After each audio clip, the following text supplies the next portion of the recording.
There you go. Hi, everybody. We're here, so to speak.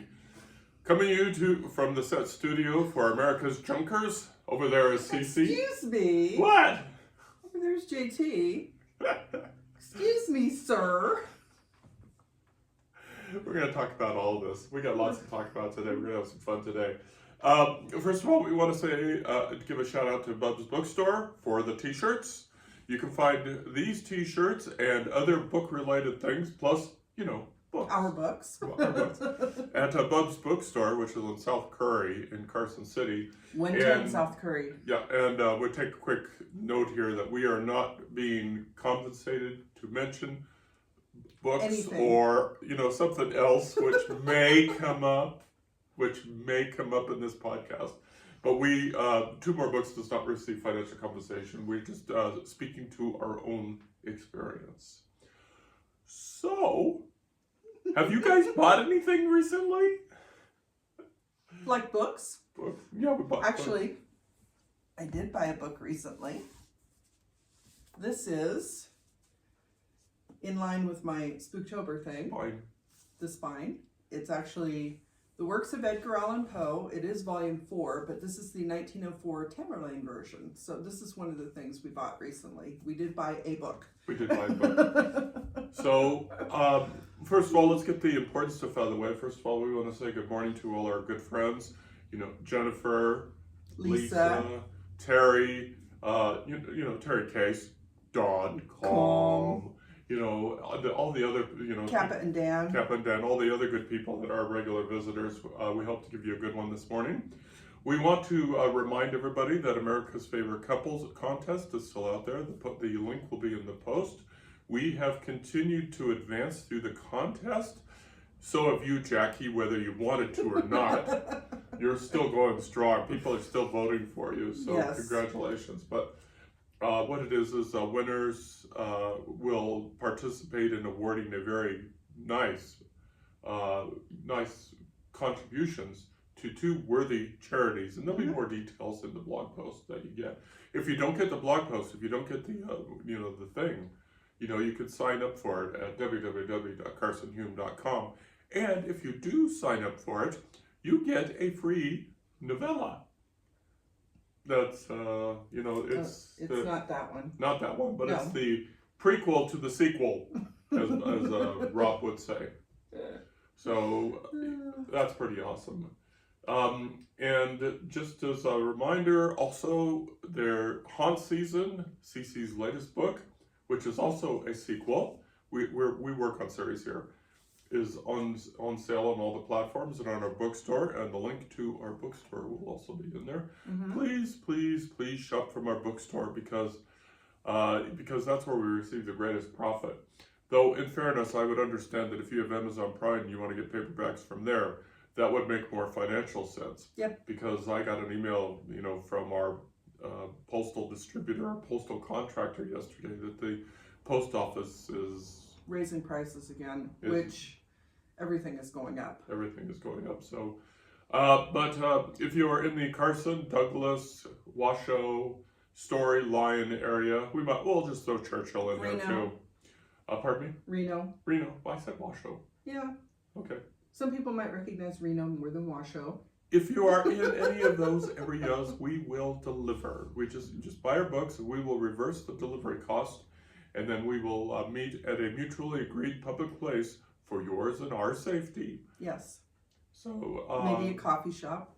Yeah, like a coffee shop or something like that. So and they will of course be autographed. Mm-hmm. So that will be pretty much awesome. By the way, our books are at Bub's Bookstore, and if you go there, they're autographed there too. So. And also you can buy bundles because JT dropped off the entire Salvation universe. So that's Serving Salvation, the 3 books, Serving Salvation, Finding Salvation, and Defying Salvation. And someone bought all 5 books. Mm-hmm. So if you are watching, thank you. Yes. That day, we were just so very happy. And again, we want to thank Rob for not only carrying those books, for letting us know, because really, we don't realize the potential impact, the positive impact we have on people. And it's really when Rob sent that information to us, it's just sort of like, We also have to thank Rob for his helpful suggestions in marketing those books over there. Yeah. So we appreciate his feedback and his support. He's really very supportive of local authors. He and his wife Demi, and Bub's Bookstore is a great place to hang out. They're doing all kinds of fun events. So definitely, if you are in the Carson City area, we recommend that you go check them out. Again, this is not sponsored.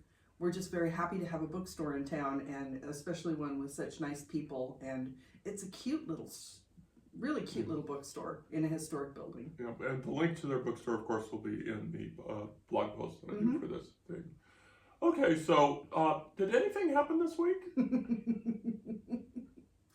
Well, we were kind of talking about potentially doing a trip somewhere, but it's the tail end of summer vacation. So we ended up doing a little bit of a staycation kind of thing where we went out and checked out some places that we haven't been to before in our local area, which happened to be a series of antique stores. Or as Jennifer taught us this morning, Junkin. Junkin. We went Junkin. We were Junkin. And that phrase comes from her mother, who said that, it's dangerous because people who, could end up spending a lot of money. And, all of this stuff here, and here. We bought this all over the last couple of days.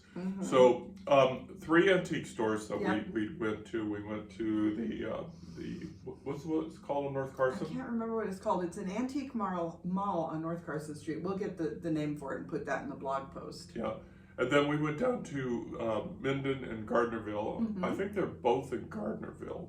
Potentially. I think they're both in Gardnerville, and so we went to the Red Barn. Went to the Red Barn, and we got this bottom crate here. And you got your book. And I got the book. And then we went to Cheshire Antiques, which was dangerous. Yeah, Cheshire Antiques is definitely. Well, we need to backtrack a little bit. Okay, so we got the crate, the bottom crate from Red Barn Antiques, along with the book. These awesome mugs here, the 2 Coca-Cola mugs, and this tin we got at the antique store in Carson City, and the tray. And we also got the tray in Carson. Yeah, we got the tray in Carson. Okay, so we got the tray, the 2 mugs, and the tin in Carson. And then we went to Cheshire Antiques, and that one was dangerous. Yeah, they're that really was huge. huge, and we were on a time constraint because we had to get back to town for something, and thank God. Let me say that somebody over here is an enabler, because I do try to be, I don't know, conservative, fiscally responsible. Initially, when we went to Cheshire, I found this. It's kind of a metal Coca-Cola bottle, and it was like $2.50. No big deal. I'm like, oh, this is great. I got something, and we can go now. And then JT started pointing things out to me. They're lucky that place still has Coca-Cola stuff. They had a lot of Coca-Cola stuff there, and they had bottles of Coca-Cola that were still full, which is interesting. I do have one bottle that I have not drunk. One of the reasons, of course, is that I can't have caffeine anymore, but the other reason is that it's actually a Coca-Cola from Germany that my former supervisor brought back for me. So I didn't realize that they would actually sell full bottles of older Coca-Cola in an antique store. Yeah, I think one bottle said, was it 1999 or something like that? Something like that. Which I get. Oh, I forgot to mention, while we were wandering around, I saw the Wheaties box that we have too. Oh, really? We have it's like a baseball themed Wheaties box, and they put the athletes on the cover. So one of those was also in the antique store. Ours still has Wheaties in it. I don't know if the one at the store did, but you find interesting things there. No, I'm sure the science of Junkin has its own rules. We don't know. We don't know anything about it.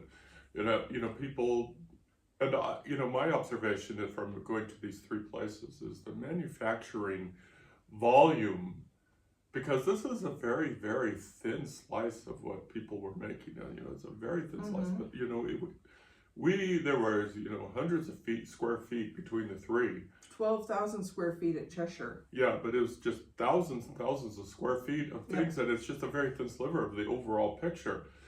Much of which is in a garbage dump now, but some is in antique stores. But we're talking about decades and decades and decades, and thousands of individual products. Obviously, there's been millions of Coca-Cola bottles over the years, and we only saw a thin slice of that. So I was amazed at the absolute numbers what we're talking about here. Yeah. But the other thing that caught my eye is, and it's really a minor thing, is, and I don't know the science of Junkin, but these mugs here, when we got these at Cheshire?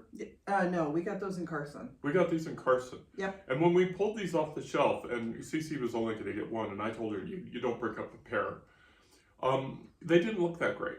Mm-hmm. They didn't look that great. And They looked old. And she brought them home and it cleaned up, and these things look really, really good now. Mm-hmm. And I don't know, you can see the green tint, and I feel like I can see the green tint. So they're manufactured to look like an older Coke bottle with that green tint, because if you notice some of the more modern bottles, for example, this center one here, I got this because it's not the traditional Coca-Cola shape, but if you look at the back, you can tell it's a more modern bottle. This is not an original because of the way that the barcode. The information is printed on the back. Yeah, it's got the barcode and everything. So you can tell this is a much more recent bottle. And I do have one bottle that dates back to 1940. I did some research, and we actually picked that one up at an antique store in Oregon. Mm-hmm. So I might have a little bit of a problem. Yeah, and that's that's a good segue to what today's subject is. And today's subject, and I'm going to be labeling, by the way, the blog post Junkin. But up until I heard that word this morning, it was going to be obsession. And I'm not saying that Cece is obsessed, because if she was obsessed, there would be a lot more Coca-Cola stuff. We do have quite a bit of Coca-Cola stuff, including, grab that tray back, including, since we're speaking about Jennifer, go ahead. I mean, it's upside down, I think. How can you tell? Okay. Including the Junkin, the Coca-Cola puzzle. Yep. So, I also have another Coca-Cola puzzle that I put together in 2021, I think, and it's up on the wall in my kitchen. The kitchen is Coca-Cola Central. Yeah. But, and so it's like I was saying over this weekend, over this buying spree, I told her that if I ever had to pick a time when I knew that she went over the edge. And then we kept buying things, because I did not intend to get this top wooden tray, since I had already gotten the bottom one. Now the bottom one I did mention we got from Red Barn Antiques, and it's not in great condition, because part of what they do is they salvage old barn wood. So they found several of these crates in old barns that they were salvaging. So a lot of the font, the text and everything is worn off, and they have water damage and things like that. But then in Cheshire, JT found another stack of these wooden crates, which is something I've been looking for years, and he knew that. So he encouraged me to buy the second one, even though I'd already bought the first one, which is like... It has the slats and everything. So the top one has the compartments, like JT was just saying. I did a research, because it does say on this crate, "Have a Coke." So that slogan was about 1979. So this, well, I guess it's historic, because it's coming up on 50 years now, but it's, it's not as historic as I might have thought it was. I think the lower crate is actually older, but this top one is, like I said, it dates back to around 1979, and it's meant for family-sized bottles of Coke, so the larger ones, because these little compartments are actually bigger than what fits those small bottles. So getting back to what I was saying about, obsession. The fact that I know all that. Obsession. And this is a writing thing, so we're going to try to talk about how to represent obsession or something like that in writing. And it is a common trope in fiction. Maybe not obsession. I'm trying to think of another word, maybe, dialed backward, but I can't really think of another one where just someone is just focused in on someone. Hyperfixation. Fixated, where somebody is fixated on that. And obviously in literature, it would generally it's men on women. It's generally men on women fixated. And, it's part of the whole women as prey, PREY, Women as thing, which something is, that you can collect. yeah. And, and of course that has so many negative ramifications.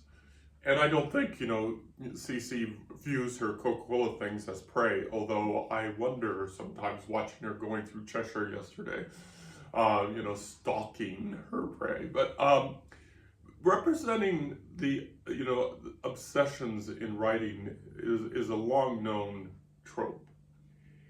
Yeah. And, to do it effectively if you do it effectively, it becomes a suspense kind of thing. Mm-hmm. And a quick story. I used to teach in prisons. I used to teach over here in Carson City. At one time had 3 medium security prisons, and now it only has 2. But we had to go to training for a week. And the person giving the training was a longtime correctional officer. And he was telling the story about how this new employee, female of course, became the prey of the lifers. Now, lifers, if they behave, if they follow prison rules, they do not stay in max. I taught many, many lifers in medium security because they obeyed the rules. They did not present a problem, and so they were leveled down to medium level security. And so he was telling a story about medium level security, about how these inmates focused on this one employee who had to come in the yard for administrative duty, but they didn't make it obvious. They don't have to make it obvious. They can take years. Lifers have the rest of their life to do things within a prison. And so just they inveigled, is that the word I'm thinking? Yeah, I think inveigled. They just very slowly got to this person. And I remember, it may not have been this instance, but I remember there was an instance at Northern Nevada Correctional Center where an inmate got to a dental tech, and she was smuggling stuff into a dental tech. Mm-hmm. And I can tell you, unless they knew each other prior to his time in prison, which is possible, what he probably did is he just took his time and just very slowly. So as a writer, if you're doing one of these kind of things, where you were doing an obsession kind of things, you don't want to illustrate the stalker as someone who's standing outside the house. Right. What you want to do is you want to take it a little piece at a time, and the prey, of course, has to present themselves as vulnerable. Well, I can add to what JT is saying, because for a time I did work with inmates who were, they were allowed to go out into the community and have jobs with state of Nevada agencies. And we also got training, obviously, because we needed to be careful. So from the female side of it, working with inmates, they were male inmates, we were told to be very careful about what information we revealed, because it's very easy to sit down with someone. They usually wear the blue shirts and the denim. So it's not like the old school, you kind of imagine them in black and white stripes or the orange jumpsuit. Carson City uses orange jumpsuit. But kind of in the media for a long time, it would be the black and white stripes. But they would look just like anybody else that you're working with. So if you're sitting there working, chatting, which technically you're not supposed to do, but everybody ends up doing at some point, then you can unwittingly, they might ask a simple question like, how was your evening? And you might say, oh yeah, well, my husband and I went to, so okay, now they know that you're married. And then, based on where you went to, so a lot of people who work in Carson City may live in surrounding communities. We went to the movie theater in Gardnerville. Okay, now you've told them where you live. It's like, it's very simple to just give up these pieces of information. And like JT said, it's not the obvious standing outside your window staring at you. You're just sitting there having a friendly chat with someone. You don't know how close they are to getting out. You don't know where they're going to be released. They might end up in your community if they see you, for example, at the end of the workday, they would be picked up by a van that would take them back to the correctional facility. So if you happen to be walking to your car at the same time, they recognize you, they see you getting into your car, there's another piece of information they've just put together. And if you have something like, you know, a very unique car or a special vanity plate or something, they can very, very easily track you down. So, and especially once they get out with the internet now, they can put all those little pieces of information together and get your home address, you know they know your schedule already because they know where you work. So it's these little pieces of information, and that's the kind of thing where they are stalking you, especially in the computer age. It's so much easier to stalk people that way. So it, like JT said, doesn't have to be somebody standing outside your window, though they could end up there eventually. And we need to point out something here too, is, you know, I mentioned lifers earlier. There are relatively, in a prison population, there are relatively few lifers, thank God. Almost everybody in prison gets out, and the average sentence is 6 to 7 years. So, and if they are being, you know, trustees in the community, as CC said, they are close to the end of their sentence. Yep. So, but we just use, but obviously inmates is the obvious, is both the obvious example, but it is also the extreme example. Yep. But it is an effective example of how writers can use obsessions and stalking as a literary means or a literary theme in a book. You just do little bit steps at a time. And related to this is what we also just described was computer operations security. Many of the things are the same. That you don't use personal information on certain websites, right? Because there are bad players out there. You know, not to mention a particular country, Nigeria. But we are always getting spam email from book clubs. Oh yeah. Book clubs. And you know, we can't say. Let me just go ahead. You go ahead. I was just going to say the whole Nigeria thing. We don't know for sure that it is Nigeria because they can spoof where the IP address of a computer. Yeah. So it could be coming from anywhere. But in a kind of way we do, because what happens is WordPress, which is our website, gives us a tool to see what countries visitors come from. So what will happen, and this happened more than once, we will see, like, you know, 2 or 3 hits from Nigeria, and then within 24 hours we'll get an email saying, hey, book club. Yep. And I'm not saying, and then in one particular instance, and I even posted this on social media, the email source was Nigeria. Yeah. Even though it was eloquently written English. And I don't mean to imply that people in Nigeria don't know English, but it was made to sound like an English speaker. And again, I'm not implying anything because I know almost nothing about the country of Nigeria. But all of these little things come together. Yeah. So it's you know, it's computer operations security. It's you know, professional, you know, work environment security, and it's also just plain old common sense. But you can see how all of this can be used as tools by writers to put in their book. Well, going to the computer issue, there are also online dating sites, and you know, that's become a lot more common for people to use online dating, and that can also be problematic in a stalker sense, because there are bad actors everywhere, and you might legitimately meet someone who's very kind, who's lonely, who's looking for a companion, but there also may be people on these sites who are trying to prey on other people in some way, either financially, or they want to actually track you down and start causing problems. So in a more modern book, you might lean toward, you know, someone met on an online dating site and it kind of went downhill from there. Yeah. But in, you know, as we were coming up, when we started our relationship, as many people did, we met working together, or, you know, you met going to school together. You were physically in the same place, and it's a little bit of a different dynamic when you meet someone that way versus meeting someone online and then eventually meeting them in person. And meeting somebody in person is actually more dangerous.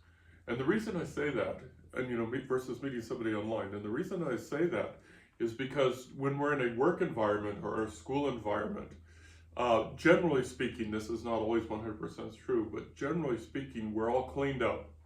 We've taken showers.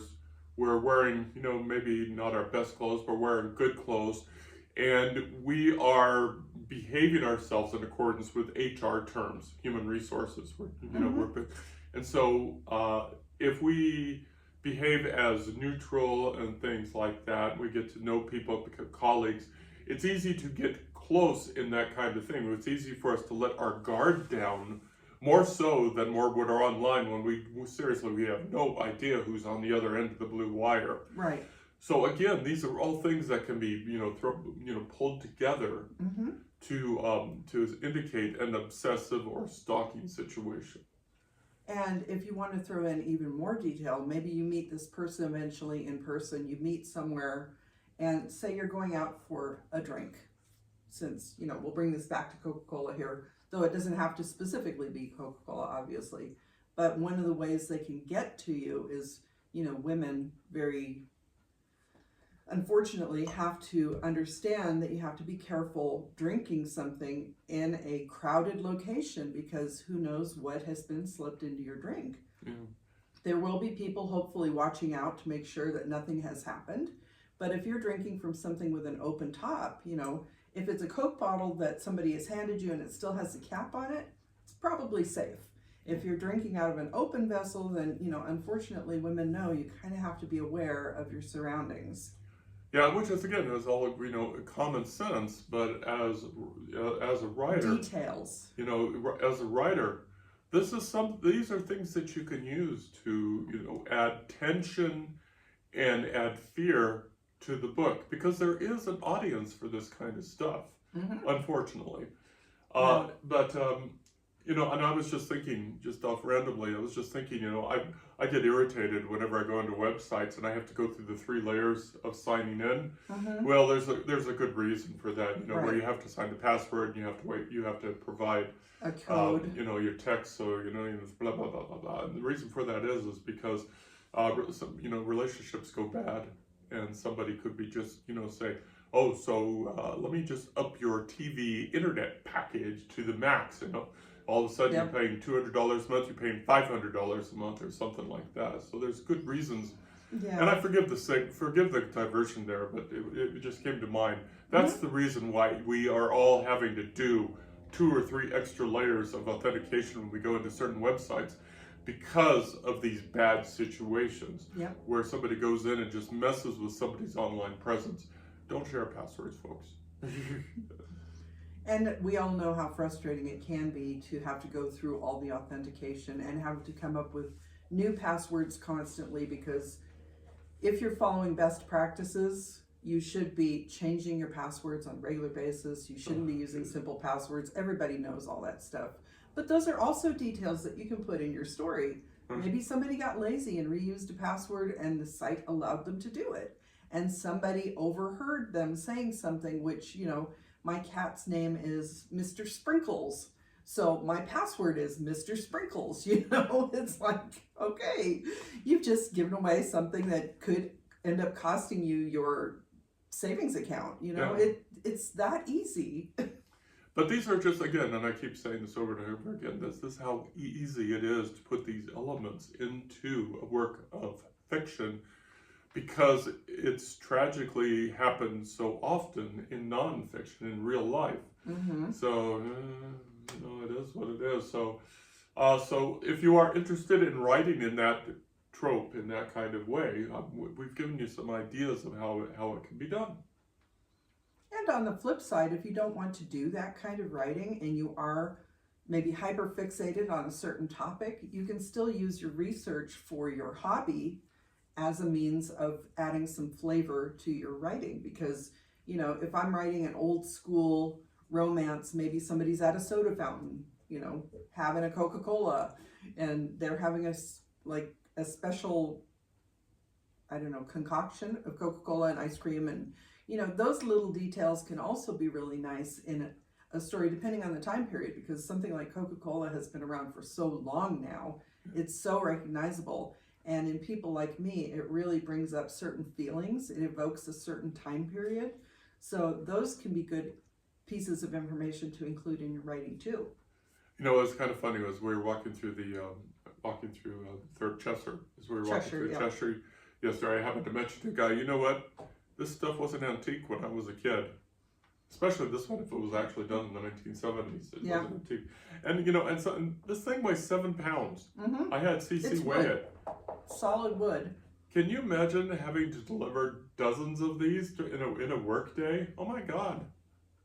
Dude. And some of the older Coke bottles are very thick and heavy glass, and then you multiply those by how many fit in a crate, plus all the liquid contents. You know, your delivery person might have been pretty buff. Yeah, and you can't, you know, and I guess you can't stack these on a hand cart because the bottles stick up.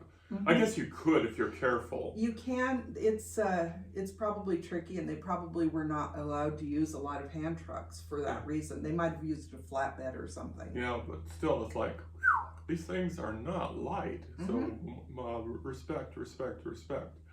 Okay, so I guess we're actually coming down to the end of today's episode. So I hope we've given you some ideas about doing obsession in writing, and we've talked about somebody's non-obsession with a certain product. Hyperfixation. You know, that doesn't sound better at all. Well, that's kind of the modern terminology for somebody who gets very focused on one particular topic because of neurodivergence or something. There are whole different levels of things that we can discuss. I might have a little bit of a hyperfixation, maybe.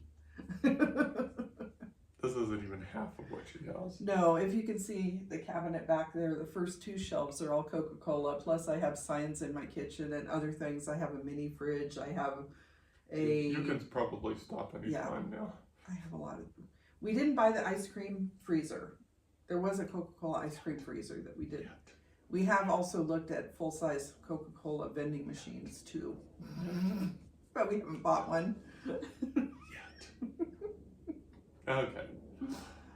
Anyway, I hope you enjoyed today's podcast. You can find this podcast and other podcasts like it on our website at www.carsonhume.com, where we go over all of these various subjects of writing, bringing writing into your life, and bringing your life into writing. Mm-hmm.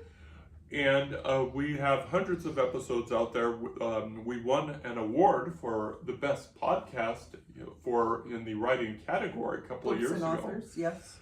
So, and of course, we have books. We will put the link to our bookstore out there. And we also do another podcast, but we haven't had a lot of hits on that lately. The Nevada Authors Network, which is a partnership with the Sierra Arts Foundation of Reno, Nevada, where we interview members of the Sierra Arts literary community. We talk about their books and their debut, but that one hasn't got a lot of work out there. But if you want to have a look at Northern Nevada writers, go out to our other website at www.twomorebooks.com. And what else? Our podcasts are always available. We don't take them down, whether we're doing our weekly chat or our interviews. So if there is an author that we have interviewed that you might find interesting, you can always go back and find it. And we have talked to some very interesting people from around the world. So, and we've had fun doing it. And we're going to be doing it again, probably starting in September-ish. We'll see how it goes. Anything else you want to bring up? No, I don't think so. He's things, laughing at me. Yeah, well, they've got a layer of dust on when they're kicking off my allergies, too. Okay. Sitting over there, Cece. And over there is JT. You all take care of yourselves, and we'll see you here again next week. Same bat time, same bat channel. Bye!